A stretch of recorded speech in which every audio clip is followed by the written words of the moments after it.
세월이 참 빠릅니다.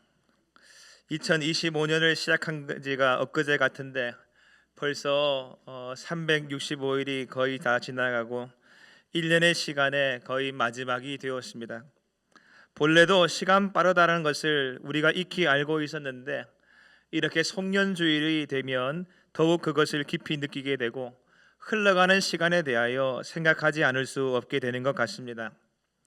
여러분의 2025년은 어떠셨습니까? 그 어느 해보다 행복하고 즐겁고 기뻤던 일들이 많으셨습니까? 아니면 힘들고 고달프고 고통스럽고 괴로웠던 날들이 더 많으셨습니까?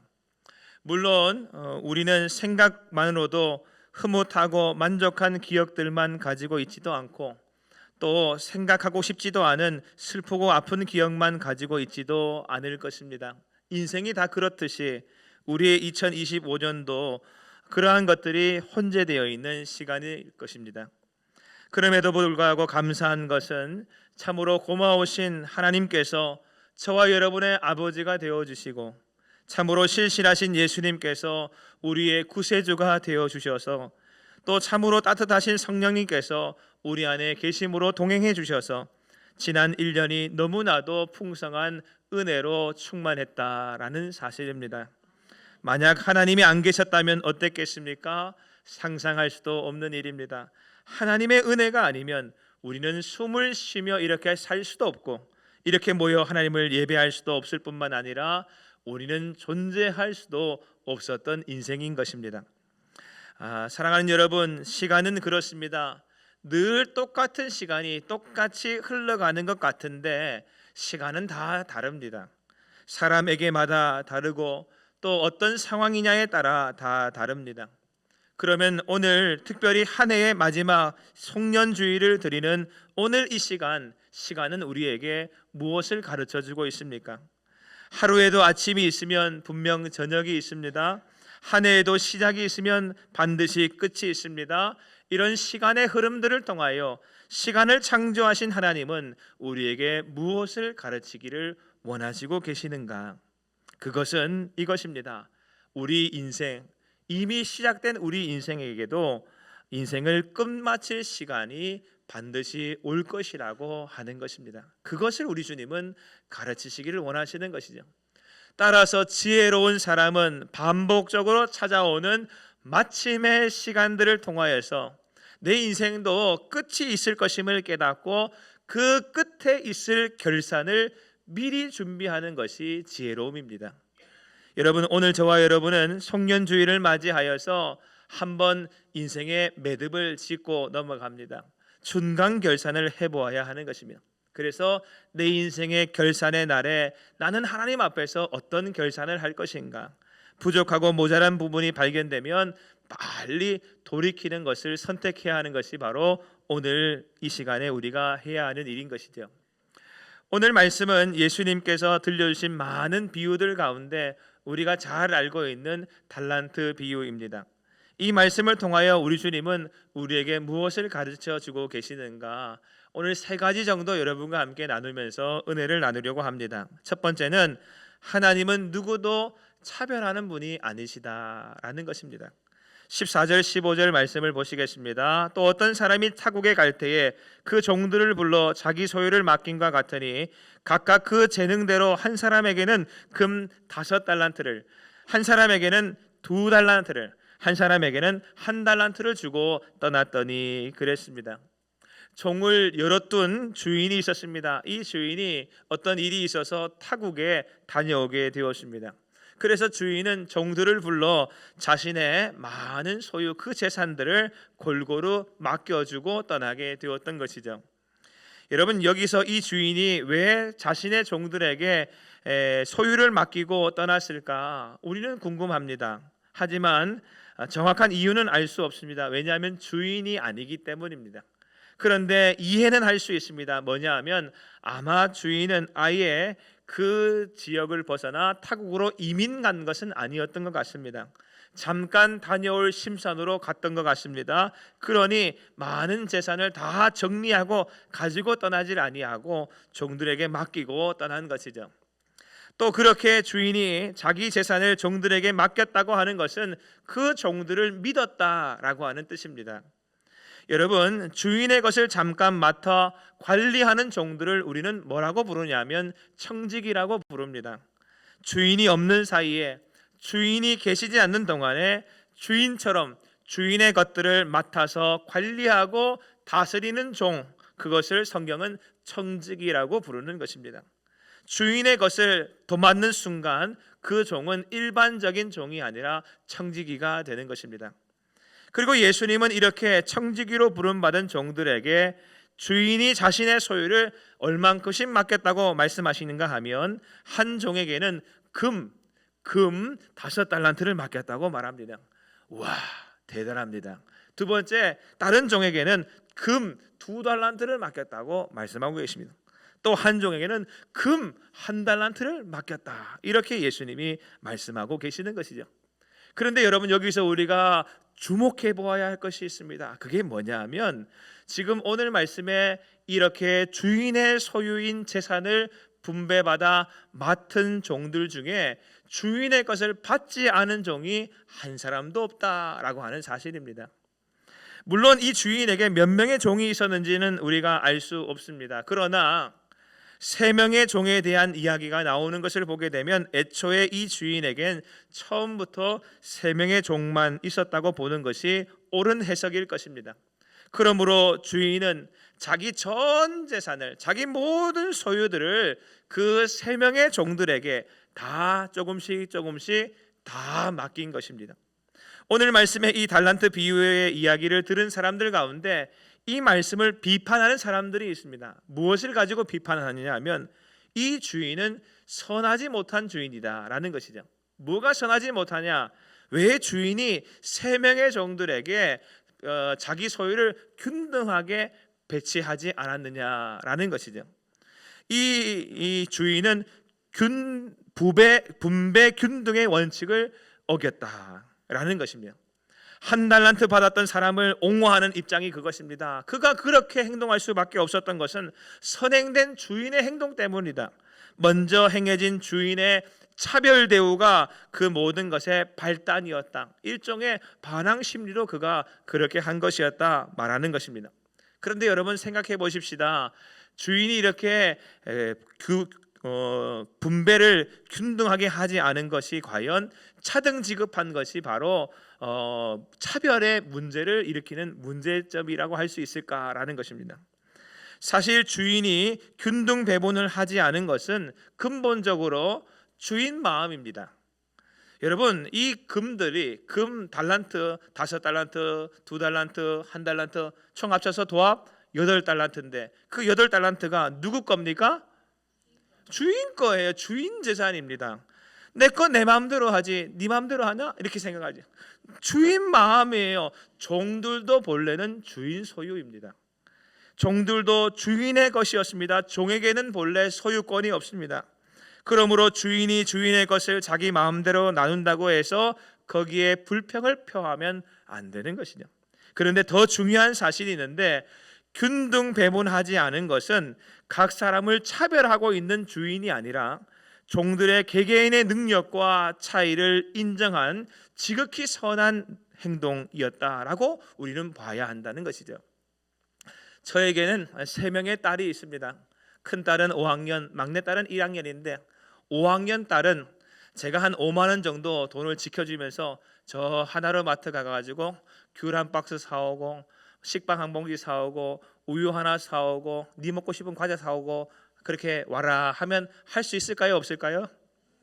충분히 합니다. 제가 5만 원 아니라 10만 원을 줘도 자기가 가서 딱 해서 거스름돌 딱 걷어서 봉투에 딱 넣어서 갖다 줍니다. 그러면서 지껏 지가 챙기고 아빠가 사오라는 거 아빠 주고 우리 5학년짜리 애는 잘합니다. 그런데 1학년짜리 애가 하나 있어요.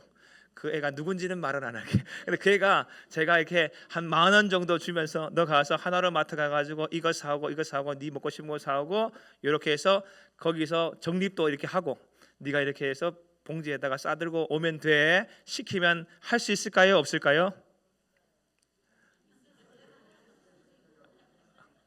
잘할 것 같은데 잘 못하더라고요. 저희 1학년짜리 애한테 시키니까 뭐라고 하냐면 아빠 언니 같이 가라고 해줘. 이렇게 얘기합니다. 지 혼자는 절대 안 가요. 나는 혼자 할 수 있어 너 해봐 해도 나 언니랑 같이 가야 돼. 혼자서는 못해. 이렇게 얘기를 해요. 능력이 다른 것이죠. 할 수 있는 그것이 차이가 있습니다. 또 한 가지 예를 들어 보겠습니다. 이제 막 그 군사 훈련을 마치고 한 소대 정도의 병력만 통솔할 수 있는 신참 지휘관, 신참 소위가 부대에 부임했습니다. 그런데 그 신참 소위에게 장성급 정도의 경륜을 가진 자만이 지휘할 수 있는 군단급 병력을 그 사람에게 딱 맡기게 되면 어떻게 되겠습니까? 그러면 그 일을 맡은 본인도 너무 괴롭고 부대 전체도 혼란에 빠지게 되는 것입니다. 왜냐하면 그 신참 지휘관에게는 그런 능력이 없기 때문이며 부대를 어떻게 통솔해야 되는지를 알지 못하는 것이죠. 그렇습니다. 그래서 참모총장, 육군 참모총장 이렇게 높은 지위에 있는 사람들이 밑에 사람들에게 일을 맡길 때 그 사람의 능력에 따라서 배려해서 맡기는 것이죠. 그것이 선하고 옳은 것입니다. 똑같은 인간이라고 해서 똑같이 일을 다 맡겨버리게 되면 서로 혼란해지는 것이고 더 사려 깊게 배려하지 않은 것이 되는 것이죠. 그렇습니다. 균등배분이라고 하는 것이 반드시 똑같이 나눠줘야 한다라는 것은 아닙니다. 그것이 선하다고 볼 수가 없는 것이죠. 이 주인은 종들을 잘 알고 있는 주인이었습니다. 종들의 능력도 누구보다 잘 알고 있는 주인이었습니다. 그래서 종들의 각자를 다 알고 이 사람의 역량과 이 사람의 능력을 알고 저 사람의 역량과 저 사람의 능력을 알고 있습니다. 그래서 어떤 종에게는 5달란트를, 어떤 종에게는 2달란트를, 어떤 종에게는 1달란트를 차등적으로 지급해 주는 것이죠. 그런데 그 차등 지급이 차별은 절대로 아닌 것입니다. 그래서 오늘 말씀해 보게 되면 아주 중요한 표현 하나가 나오는데 그 재능대로라고 하는 표현입니다. 주인은 재능대로 맡겼습니다. 각각의 능력과 역량에 맞게 그렇게 맡겼다라는 것이죠. 또 보십시오. 주인이 돌아와서 나중에 결산을 할 때 그 결산하는 대목을 보게 되면 5달란트 받았던 자는 5달란트를 더 남겼다고 성경은 이야기합니다. 2달란트 받았던 사람은 2달란트를 더 남겼다고 이야기합니다. 생각해 보세요. 5달란트와 2달란트가 있습니다. 차이가 얼마큼입니까? 2배를 하고도 반배를 더 이 사람이 남긴 겁니다. 이 사람은 2배 반을 더 남겼고 이 사람은 2배 반을 더 못 남긴 사람입니다. 그런데 주인은 이 두 종에게 똑같이 칭찬하고 똑같이 치하해 줍니다. 21절에 보게 되면 잘하였도다 착하고 충성된 종아 내가 적은 일에 충성하였음에 내가 많은 것을 내게 맡기리니 내 주인의 즐거움에 참여할지어다 그랬습니다. 그런데 23절에도 보게 되면 잘하였도다 착하고 충성된 종아 내가 적은 일에 충성하였음에 내가 많은 것을 내게 맡기리니 내 주인의 즐거움에 참여할지어다 그랬습니다. 21절과 23절 보세요. 어떻습니까? 딱 찍어 놓은 것처럼 나비의 양쪽 팔처럼 날개처럼 둘이가 똑같아요. 구절 하나 틀리지 않습니다. 문자적으로 완벽하게 똑같습니다. 뭘 말하는 것입니까? 남긴 달란트는 이 사람은 5달란트, 이 사람들은 2달란트로 분명 큰 차이가 있지만 주인은 두 사람을 똑같이 칭찬하더라라는 것이죠. 이걸 보면 알 수 있습니다. 이 주인은 개인의 능력에 따라 배분은 달리 해줬지만 결과에 대해서는 똑같은 칭찬과 똑같은 축복을 해주더라라는 것이죠. 우리 인생의 주인은 하나님이십니다. 하나님께서 사람에게도 이렇게 하시는 것이죠. 우리에게도 이렇게 하십니다. 하나님은 사람을 구별하십니다. 능력에 따라서 또한 역량에 따라서 구별해 주시는 것이죠. 각자에게 주신 능력이 다르기 때문에 구별해 주시는 것입니다. 그러나 하나님이 인간을 차별하지는 않으십니다. 구별과 차별을 혼동해서는 안 됩니다. 구별은 무엇을 종류나 능력에 따라서 갈라 놔주는 것이 구별이지요. 그런데 차별은 정당한 사유 없이 불공평하게 대우하는 것을 차별이라고 합니다. 따라서 모든 일에 구별은 있어야 하지만 차별은 있어서는 안 됩니다. 구별도 없으면 혼란과 무질서가 초래되어지고 불공평한 일들이 많이 생기게 되는 것입니다. 하나님은 오늘 저와 여러분에게도 차별하지 않으시고 구별하셔서 달란트를 맡기셨습니다. 어떤 사람에게는 5달란트라고 하는 달란트를 맡기셨죠. 어떤 사람에게는 2달란트라는 달란트를 맡기셨습니다. 어떤 사람에게는 1달란트라는 달란트를 맡기셨습니다. 이것은 우리 주님이 차별하여 주신 것이 아니라 각각의 개인의 차를 인정하시며 사려 깊게 배려하심으로 주신 것들입니다. 그래서 이런 말이 있습니다. 하나님 나라에는 실업자가 없다. 들어보셨습니까? 하나님 나라에는 실업자가 없다. 실업자가 없어요. 다 맡은 것들이 있습니다. 그렇습니다. 우리 모두에게 우리 주님은 각자에게 꼭 맞는 사역과 일들과 달란트와 재능을 맡겨주신 것입니다. 여러분에게는 무엇을 맡겨주셨습니까? 언젠가 한 선교단체에서 체육대회를 진행한 적이 있었다고 합니다. 선교단체에 선교사님들이 다 모이고 또 선교센터에 그 선교단체의 모든 직원들이 다 모여서 자기들끼리 친선 체육대회를 했는데 운동 경기를 막 시작하기 직전에 시작하기 전에 부서 사람들이 다 모여서 차를 한 잔 마시면서 대화를 나누었습니다. 그런데 그 선교단체의 시설을 관리하는 직원 한 분이 농담으로 이런 얘기를 시작했습니다. 오늘 우리 시설관리부 이기는 어떤 부서가 생기면 다음부터는 그 부서는 책상도 안 고쳐주고 그 부서에 화장실도 안 고쳐주고 할 거니까 우리 시설관리부를 절대 이기면 안 된다고 막 이렇게 엄포를 놓았습니다. 그러니까 옆에 있던 식당에서 일하던 직원이 질세라, 아이고 우리 이제부터 우리 식당 부서 이기면 그 부서에는 밥도 안 해주고 반찬도 이제는 조금만 줄 거야. 그러니까 식당부에다가 져줘야 돼. 막 이렇게 얘기를 했습니다. 무슨 말인지 이해되세요? 네, 그렇게 농담이 서로 막 오갔습니다. 그런데 그렇게 막 웃으면서 농담을 한참 하다가 그 자리에 있던 모든 사람들이 한 가지 사실을 깨달았대요. 뭘 깨달았냐? 우리 선교단체에는 할 일 없는 사람이 아무도 없구나. 우리는 다 모여서 각자 저마다의 일을 가지고 하나님의 선교라고 하는 큰 선교의 대업을 함께 이루어가고 감당하고 있는 없어서는 안 될 다 중요한 지체들이구나 라는 것을 서로가 같이 알았다라는 것입니다. 사랑하는 여러분, 그렇습니다. 하나님은 이처럼 하나님의 영광과 하나님의 뜻을 위하여 우리 모두를 다양한 우리 모두를 다 부르신 것입니다. 그리고 이 사람에게는 이 사람에게 맞는 합당한 달란트를 주셔서 그것으로 하나님 나라를 확장해 나가고 저 사람에게는 저 사람에게 맞는 달란트를 주셔서 그 일들을 통하여 하나님 나라를 같이 이루어가도록 불러주셨다라는 것이죠.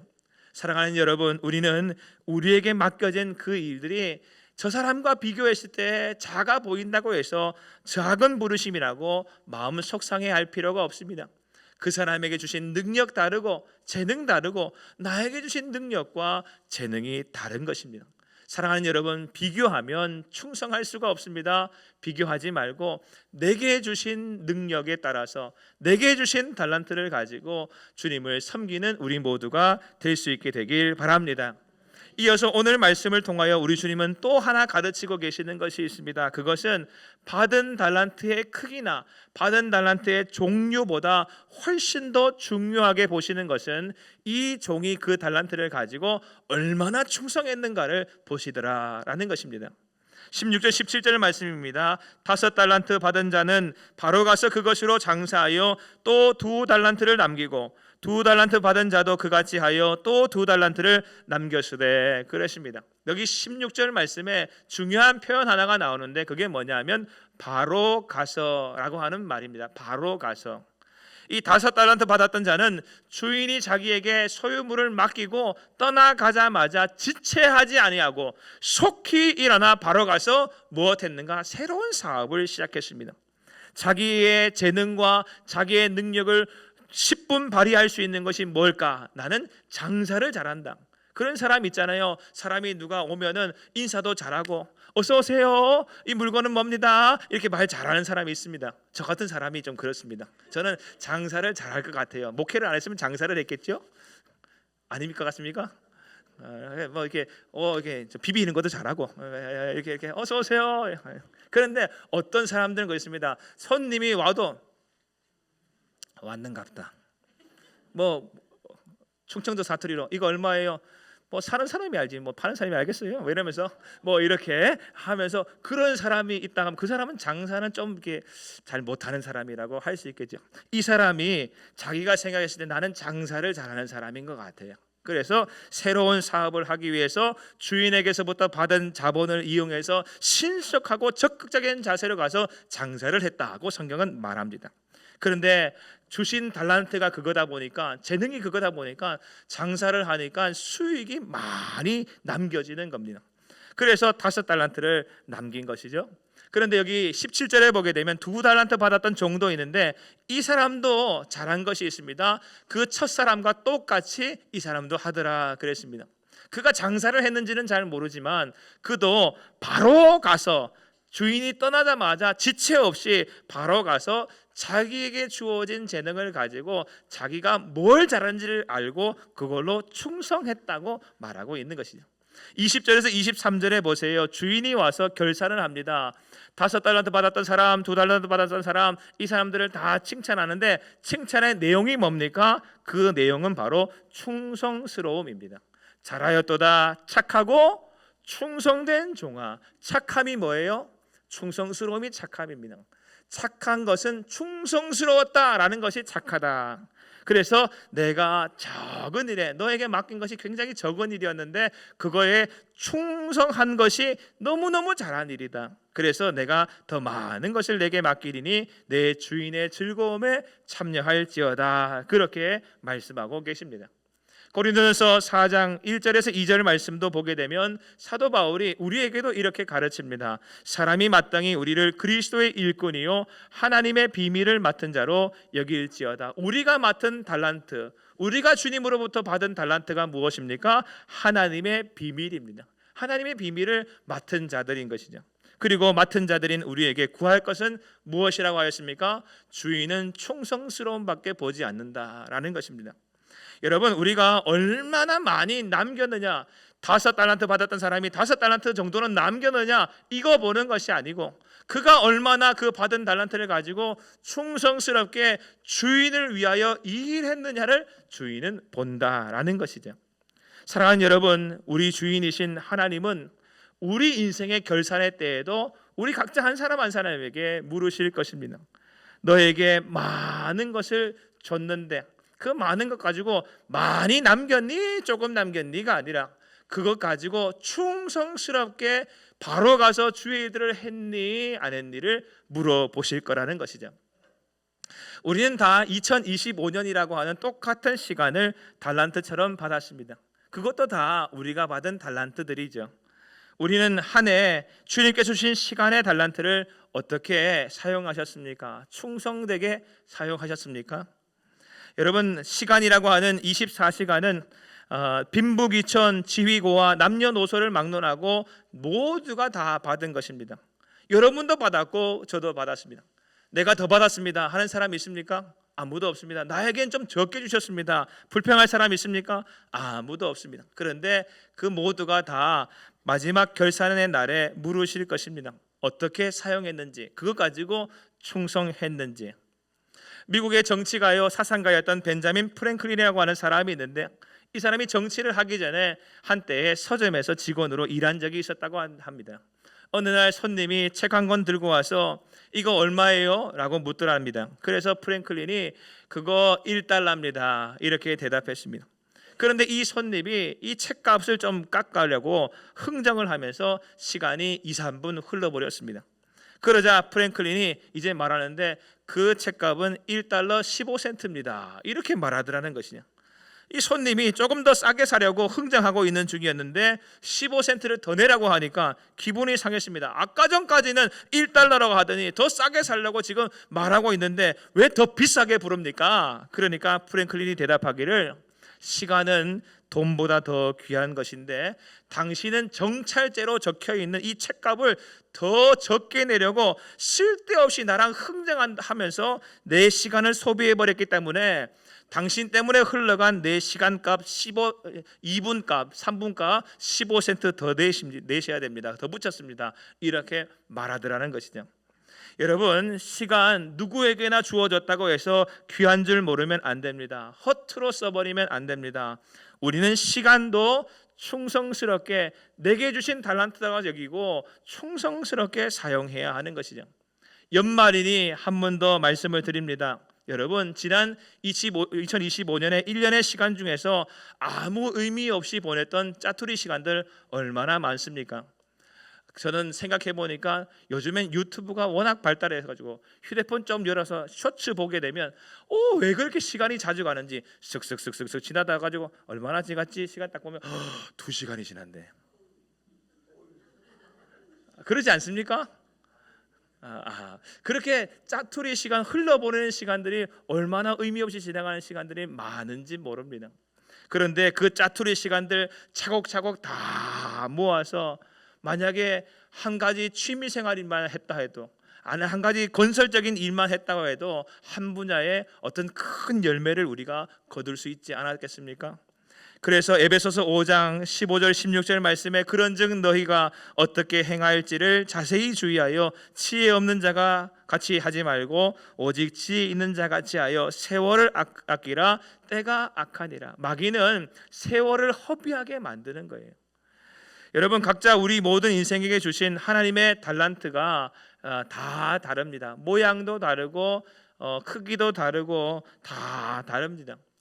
그 달란트를 어떻게 하여야 주인이 결산하실 때 칭찬을 들을 수가 있겠습니까? 그거 가지고 열심으로 바로 가서 충성하여야 합니다. 그때 우리 주님께서는 우리를 기뻐하시는 줄로 믿습니다. 나는 어떤 달란트는 못 받았어, 어떤 달란트는 적게 받았어 하는 마음으로 그거 가지고 시간 허비하지 말고 내가 받은 달란트 가지고 충성스럽게 활용하여 주인을 기쁘시게 했던 저 달란트 5달란트 2달란트 받았던 자와 같이 우리 모두도 충성하는 주의 종들 될 수 있게 되길 바랍니다. 마지막으로 세 번째로 우리 주님은 이 비유를 통하여 이것을 또 가르치고 계시는데, 그것은 현상 유지는 사실 많이 손해본 것이다 라는 것입니다. 18절 말씀에 보게 되면 한 달란트 받은 자는 가서 땅을 파고 그 주인의 돈을 감추어 두었더니 그랬습니다. 그리고 24절부터 27절에 보게 되면 한 달란트 받았던 자는 와서 이르되 주인이여 당신은 굳은 사람이라 심지 않은 데서 거두고 해치지 않은 데서 모으는 줄을 내가 알았으므로 두려워하여 나가서 당신의 달란트를 땅에 감추어 두었었나이다. 보소서 당신의 것을 가지셨나이다. 그 주인이 대답하여 이르되 악하고 게으른 종아. 무엇이 악합니까? 게으름이 악함이죠. 악하고 게으른 종아, 나는 심지 않은 데서 거두고 해치지 않은 데서 모으는 줄로 내가 알았느냐? 나는 안 심는 존재인 줄 알았느냐? 그러면 내가 마땅히 내 돈을 취하는 자들에게나 맡겼다가 내가 돌아와서 내 원금과 이자를 받게 하였을 것이니라 하고 그랬습니다. 여러분, 이 주인은 사실 심은 겁니다. 누구에게 심었습니까? 이 한 달란트 받은 이 종에게 심었습니다. 주인은 심었어요. 여러분, 한 달란트 받았던 종이 했던 행동을 보십시오. 그저 감추어 두고 덮어 두었습니다. 땅에 묻어 두었습니다. 그리고 결산의 날에 그대로 가지고 와서 주인께 당신의 것을 당신께 드립니다 하면서 드렸습니다. 그러니까 주인이 하는 말이 너 참 악하다. 왜? 게으르기 때문이다. 이렇게 말씀하셨어요. 27절에 너무 중요한 표현이 있는데 이 말씀이 이것을 다 해석하게 해줍니다. 내가 마땅히 내 돈을 취리하는 자들에게나 맡겼다가 그랬습니다. 취리하는 자라고 하는 것은 사실 돈놀이하는 사람이라고 하는 뜻입니다. 그러니까 돈 빌려주고 이자를 받는 사람이라고 하는 뜻이죠. 옛날에는 이 돈놀이 하는 것을 일반적으로 악한 행위로 보았습니다. 지금도 마찬가지입니다. 그래서 법적인 규제를 벗어나서 고금리로 대출을 제공하는 불법적인 금융 활동인 사채를 하지 못하도록 나라가 막고 있죠. 그래서 이제 은행, 정당한 금융을 하는 은행에다가 맡기도록 합니다. 그런데 우리 주님은 말씀하십니다. 그렇게 취리하는 자들에게 맡겨서 그 원금도 없고 조그만큼의 이자지만 그래도 이자를 얻을 수 있었을 텐데 그렇게 그 원금을 그에게 맡기면 그가 다르게 사용하셔서 그런 원금 플러스 이자를 조금이라도 더 얻을 수 있게 했을 것인데, 너는 그걸 아무것도 안 하고 그냥 덮어두고 묻어두기만 했고 그대로 가지고 왔으니 너는 참 악하고 그 게으름이 악함이다, 이렇게 말하고 있는 것이죠. 사실 이 말은 뭡니까? 내가 너를 믿고 너를 신뢰함으로 너에게 준 기회가 아깝다라고 하는 표현입니다. 여러분, 흔히 사람들은 사업을 하면서 이익을 얻지 못했지만 투자했던 원금이라도 회수하면 현상유지라고 해서 그건 잘한 일인 줄로 생각합니다. 그런데 원칙적으로 따지고 보게 되면 현상유지는 많이 손해본 거예요. 무슨 말이냐? 경제학자들이 말하는 기회비용이라고 하는 표현이 있는데, 기회비용을 잊어버렸기 때문입니다. 사업하는 사람이 원금을 여기에 투자해서 예를 들어서 한 50년을 투자했습니다. 뭐 A라고 하는 주식에다가 투자해서 50년의 시간을 흘려보냈는데, 지금 100만 원 투자했는데 50년 뒤에도 내가 100만 원 얻었으면 그거는 잘한 거예요, 못한 거예요? 굉장히 손해본 겁니다. 50년 동안 100만 원 썼는데 그냥 그대로 100만 원 그대로 있었으니까 시간 다 보내버린 거예요. 굉장히 많이 손해본 것입니다. 여러분, 그렇습니다. 그 시간 동안 100만 원 가지고 B라고 하는 데다가 투자를 했거나 B라고 하는데 다른 데 썼으면 조금이라도 이자를 남김으로 말미암아 얻은 것이 있었을 것인데, 그 동안에 여기에 투자한다고 여기에 투자할 수 있는 기회를 다 놓쳐버린 것이죠. 그게 손해라는 것입니다. 이 원리에 따라 이 비유에 나온 주인도 말하는 것입니다. 만약 그 한 달란트를 취리하는 자, 은행에다가 예치해서 맡겼다고 한다면 적어도 그래도 조금이라도 이자를 얻었을 터인데, 아니 내가 너를 귀하게 여기서 너를 믿고 한 달란트를 너에게 안 맡기고 만약에 저 5달란트 맡았던 자에게 6달란트를 줬다고 한다면 그러면 분명히 더 많은 것을 얻었을 터인데, 2달란트 맡았던 자에게 줬어도 그랬을 터인데 내가 너에게 준 것이 너무 아깝다, 너의 그 게으름이 악하다, 이렇게 이야기하는 것이죠. 영적인 면도 마찬가지입니다. 여러분, 영적인 면에서 내가 한 해를 보냈는데 믿음이 자라지 아니하고 내가 소망이 커지지 아니하고 하나님께 어떤 보탬이 되지 아니하고 1년 전이나 1년 후인 지금이나 한 달 전이나 한 달 후인 지금이나 어제나 오늘이나 똑같다고, 목사님 나는 예나 지금이나 똑같아요, 현상 유지 잘하고 있어요. 그거 좋은 얘기 아닙니다. 현상 유지하고 있다고 하는 것은 본전입니다가 아니라 나 많이 손해보고 살아왔습니다, 이 얘기를 하는 거예요. 하나님은 우리에게 1년이라는 시간을 주시면서 우리에게 믿음으로 살면서 하나님의 은혜를 듬뿍 누릴 수 있는 기회를 주셨는데, 그 1년의 시간을 현상유지 본전치기 하고 있었으면 우리는 너무 많이 손해를 보면서 한 해를 보내버린 것입니다. 물고기가 현상유지 하려고 가만히 있으면 어떻게 됩니까? 뒤로 쫙 밀려나는 것이죠. 물고기가 거슬러 오르려고 노력하지 않았으면 물을 떠내려가 버리는 것 같습니다. 여러분, 저와 여러분이 받은 달란트를 가지고 그에 합당한 열매를 맺어야 많이 남긴 것이 되어집니다. 우리 주님은 반드시 우리 인생의 마지막 날에도 물으실 것입니다. 다른 사람이 아닌 너에게, 다른 누군가가 아닌 너에게 그 달란트를 맡겨준 그 기회 비용에 대하여 내 편에서 어떤 이익이 있는지 너가 결산해내라. 이게 하나님께서 우리에게 묻는 물음이실 것입니다. 하나님께서 우리에게 다른 사람에게 주지 않고 오늘 돌아가시는 분한테 주지 않고 오늘 저와 여러분에게 오늘이라고 하는 새로운 날을 주신 그 기회 비용에 대하여 주님은 물으실 것입니다. 모든 부모가, 이 세상에 많은 부모가 있는데 이 아이를 다른 부모에게 주지 않고 너에게 준 이유에 대한 그 기회의 비용을 이 자녀를 통하여 내놓으라, 우리 주님은 결산하라 하실 것입니다. 다른 사람에게 주지 않고 너에게 이 고등제일교회를 맡긴 것에 대하여 하나님께서 그 기회의 비용을 내게 내놓으라 하시면 나는 어떻게 하더라? 그런 마음이 사실 많이 들어요. 사랑하는 여러분, 하나님께서 우리에게 주신 각양각색의 달란트가 있는데 그 달란트를 우리에게 주신 그것에 대하여 기회의 비용을 선용해야 합니다. 현상유지는 절대로 손해 아닌 게 아닙니다. 많이 손해 본 것입니다. 이제 말씀을 정리하고 마치려고 합니다. 유기성 목사님, 선한 목자교회에 은퇴하신 원로 목사님이 되신 유기성 목사님이 쓴 글에 이런 이야기가 있어서 한 토막을 여러분과 함께 나누려고 합니다. 오래전에 알프스 산에서 길을 잃어버린 한 사람이 있었는데 13일 동안 이 사람이 길을 방황하다가 구출된 일이 있었다고 합니다.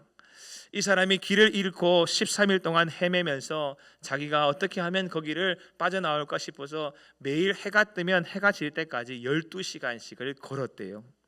그래서 마을을 찾아 헤매면서 걸었다고 합니다. 그런데 이 사람이 13일 뒤에 이제 구출되어서 나중에 이제 회복되고 난 다음에 자기가 걸었던 길을 나중에 역추적해서 봤더니 처음 길을 잃었던 장소에서부터 불과 6km 안에서 왔다 갔다 했더라는 거예요.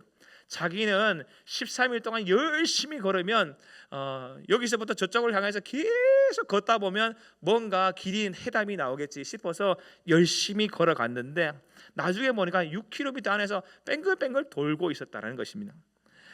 이걸 뭐라고 말하냐면 윤형 방황이라고 합니다. 뭐냐면 사람이 여러분 눈 가리고 걸으면 똑바로 걸을 수 있습니까? 없습니까? 눈 가리고 걸으면 어떻게 되냐면 한 20m 좀 걸어가면 한 4m에서 5m 정도의 간격이 생긴대요. 그래서 나는 잘 걸어간다고 앞으로 쭉 걸어간다고 걸어가는데 한 4, 5m 정도 이렇게 간격이 좀 생겨서 다른 길로 간다는 겁니다.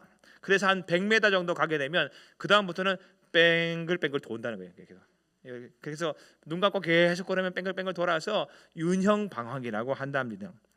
그리고 그래서 이 유기성 목사님 책에 뭐라고 적혀 있었냐면 눈 가리고 가급적 똑바로 길을 잘 걸어갈 수 있는 비결이 뭐냐 하면 한 30보 정도 걷고 잠깐 멈춰 서는 겁니다. 섰다가 다시 나는 앞으로 간다 하면서 30보를 걷고 딱 멈춰 섰다가 또 30보를 걷고 멈춰 섰다가 이렇게 하다 보면은 그 사람이 나름 직진으로 잘 간대요. 그런데 좀 빨리 가려고 안 쉬고 계속 걸으면 윤형 방황 계속 같은 길을 돌고 한다는 겁니다. 여러분, 우리가 성년주의를 맞이했고 한 해의 매듭을 이제 짓게 되었습니다. 하나님께서 같은 똑같이 어제나 오늘이나 똑같은 시간인데 한 해 전이나 한 해 후나 똑같은 시간을 흘러가는데 왜 하나님은 시간의 매듭을 딱 지어서 여기서부터는 시작이야, 여기서부터는 마침이야 이렇게 하시는 이유가 뭐겠습니까? 안 그러면 윤형 방황을 할 거라는 것을 잘 아시기 때문에. 그래서 걸어가다가 잠깐을 멈추어서 잠깐 내 삶을 돌아보고 하나님을 바라보고 내가 어디로 가고 있는가 생각하고 나는 앞으로 간다, 직진한다. 그래서 다시 인생을 나가도록 한번 쉬게 해주시는 거예요. 그래서 인생의 결산을 한 번쯤 하고 내 인생의 마지막을 어디를 향하여 가고 있는가를 다시금 돌아보면서 다시 잠깐 멈췄다가 갈 수 있도록 은혜 주시고자 주님께서는 시간에 매듭을 주셔서 이제까지는 지금까지 지나온 시간들을 한번 돌아보게 하시는 것입니다. 분주한 시대를 살고 있습니다. 다 바쁘게 삽니다. 그래서 자꾸 내 인생의 마지막 때는 생각도 안 하고 평생 나는 내 인생의 마지막이 없을 줄 알고 계속 달려가기만 하는 사람들이 있습니다. 여러분, 오늘 송년주의를 맞이했고 성구 영신 예배까지는 한 3일 남았습니다. 한 3일 동안에는 우리가 뭘 하면 좋은가, 지난 시간들을 잘 돌아보고 하나님께서 내게 주신 시간들을 은혜 주신 것들을 기억하면서 인간의 인생의 중간 결산을 한번 해야 합니다. 그러면서 내가 이대로 계속 가면 마지막 결산 때에 하나님 앞에 심판대 앞에 서게 될 때에 그때 내 인생이 하나님께서 칭찬하실 만한 인생일까? 내가 충성스러웠는가? 하나님께서 내게 다른 사람하고 다른 달란트를 주셨다고 해서 계속 비교만 하고 시간 허비하지는 않았는가? 그것을 자꾸 돌아보는 이러한 3일을 우리가 보낸다고 한다면 얼마나 좋겠습니까? 내가 현상유지하고 있다고 나 현상유지하고 있으니까 괜찮아 이렇게 생각하고 있지는 않았는가 돌아보면서 우리가 이 시간 우리가 마지막 한 해의 마지막을 잘 보내면 참 좋겠다 싶습니다. 그렇게 하면 우리 인생의 마지막 때에 후회하지 않는 삶이 될 줄로 믿습니다. 오늘은 바로 내 인생의 결산을 미리 그려보는 예고편과 같은 날들입니다. 참 우리에게 주신 귀한 시간들입니다. 우리가 내 인생의 결산을 미리 잘 중간 계산해보고, 그래서 부족한 부분이 있다면 다시 열심을 가지고 주님을 섬김으로 말미암아 마지막 날 비로소 하나님 앞에서 활짝 웃을 수 있는 저와 여러분 다 되시길 바랍니다.